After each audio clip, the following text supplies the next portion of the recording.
Max Verstappen's Mad Max character returned at the Hungarian Grand Prix as Red Bull's mid-season decline continued. After more than 2 years of dominating Formula One, Max Verstappen revealed that his angry persona dedication had only been tucked away in his back pocket during what turned out to be an extremely challenging race for the champion. And after the race, we got to see the old Verstappen for a moment when he publicly ranted out at Red Bull. At this point, the Milton Keynes-based team isn't in a position to reclaim control and put an end to the monster they've created in Max Verstappen, not when their car is no longer F1's benchmark. And monster is the operative word in so many ways. The Dutch driver is one of the most talented drivers to have ever graced the grid of an F1 race, and his combination of car control, speed, and mental resilience makes him a particularly special monster. There is no other driver right now that the others fear having in their rearview mirrors, and there are precious few who can be relied on to maximize a result in a car any more than Verstappen does almost every time. But, on the other hand, Verstappen, knowing how good he is, has worked himself into a position where, as a Red Bull employee, he cannot be reined in when he oversteps the boundaries of acceptability, as some argue he did in Hungary with some of his extremely critical radio messages.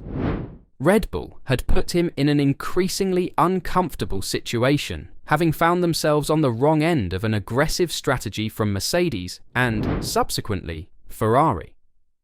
Red Bull is generally the master of pushing its competitors into a position with aggressive undercuts and disruptive stops that leave the others scrambling to reply.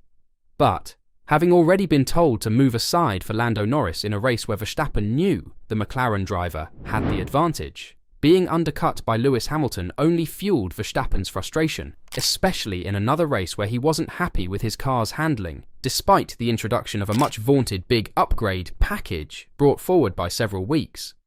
This was especially shown when during the drivers' parade leading up to that race, a camera captured Verstappen speaking with Ricciardo and telling him that while the improvement helped the RB20 in corners, its shortcomings were far from solved. Corners? It might be better, but the characteristic of the car is still the same, Verstappen said. So it's slow on entry with the rear and in the mid-corner, understeer. And in what may be a pivotal moment for Verstappen and Red Bull's season, the Dutchman said that, "We overdid it with the RB20 upgrade." "I think we overdid it," said Verstappen. "It's so on the rear and I don't know sometimes how to compensate for that." Verstappen also expressed public criticism of the RB20 improvements, suggesting that some Red Bull team members needed to wake up to their predicament. Red Bull senior advisor Helmut Marko claimed that the upgrades work, but Verstappen made it plain that he was not mentioning any names. "The McLarens are 1 and 2, so that car just goes like a bullet," said Verstappen. "With us, it's just very difficult because it's just really hard to find a good balance. It's very easy to go over, and then you immediately lose quite a lot of time. With all those upgrades, it's still not good enough. I do feel frustrated about that. I had hoped it would have brought a bit more. Everything is working, but not the steps we want to make, I think. I said on Friday that it wasn't optimal. At least they know that I don't make excuses. I'm always very realistic about that. But maybe not everyone is on the same wavelength." That doesn't frustrate me. But I do think that some people need to wake up a little. We don't have to go into detail about who they are. What do you think? Have Red Bull messed up with these upgrades? And is Max rightfully so angry at the team?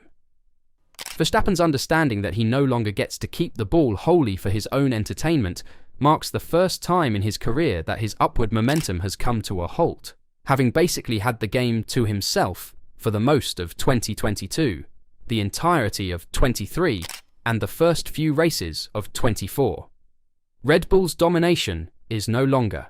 The RB20 began the year brightly, but that performance has waned.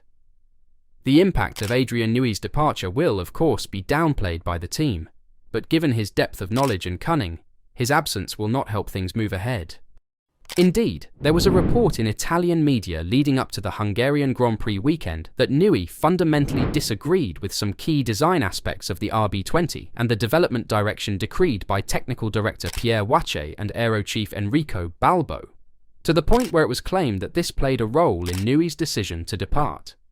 While the RB20 remains one of the fastest cars on the grid, even Verstappen's abilities are unable to keep it ahead of McLaren's MCL38 at the moment.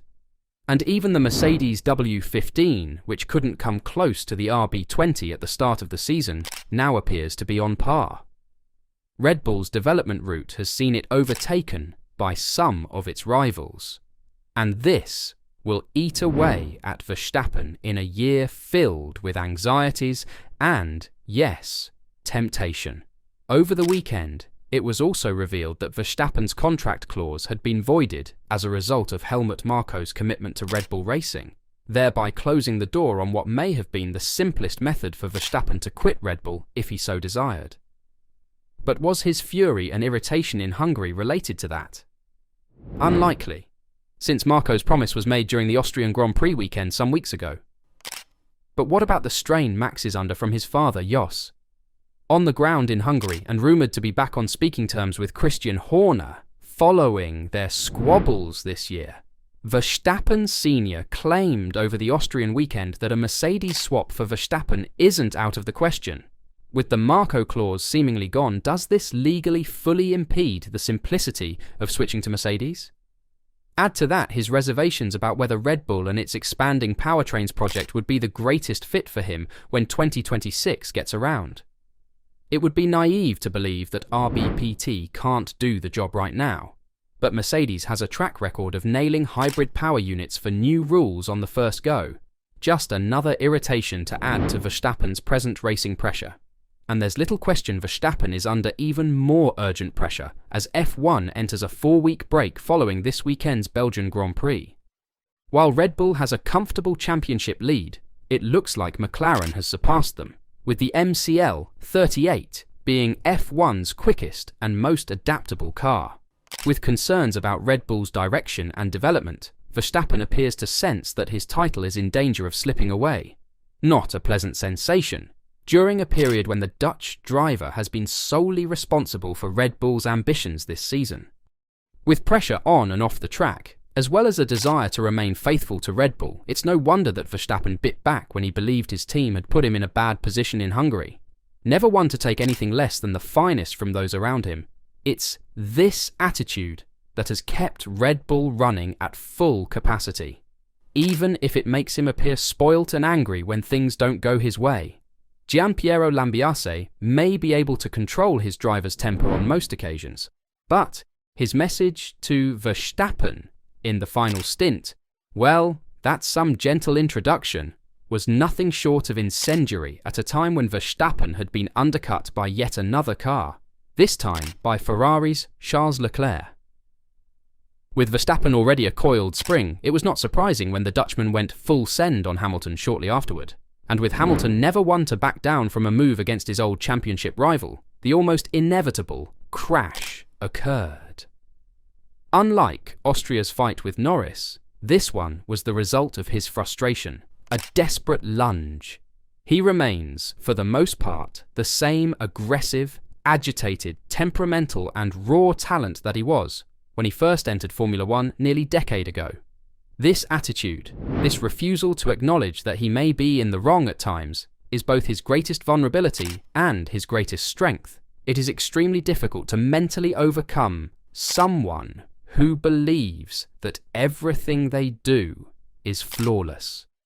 Seeing Verstappen put in a race where his youthful exuberance and temper were on full display after more than 2 years of serene sailing suggested he had matured into a relentless machine of flawlessness was a welcome reminder that, like all of his world champion predecessors, Verstappen is just as flawed as any, and the fact that a Mad Max lurks just a few minor setbacks away doesn't make him any less special. So on a weekend where Max completely lost it against his team, he might have shown us all what we can expect from his in the coming races. What do you think? Was his anger justified, or has he taken it too far? Let me know your thoughts in the comments down below.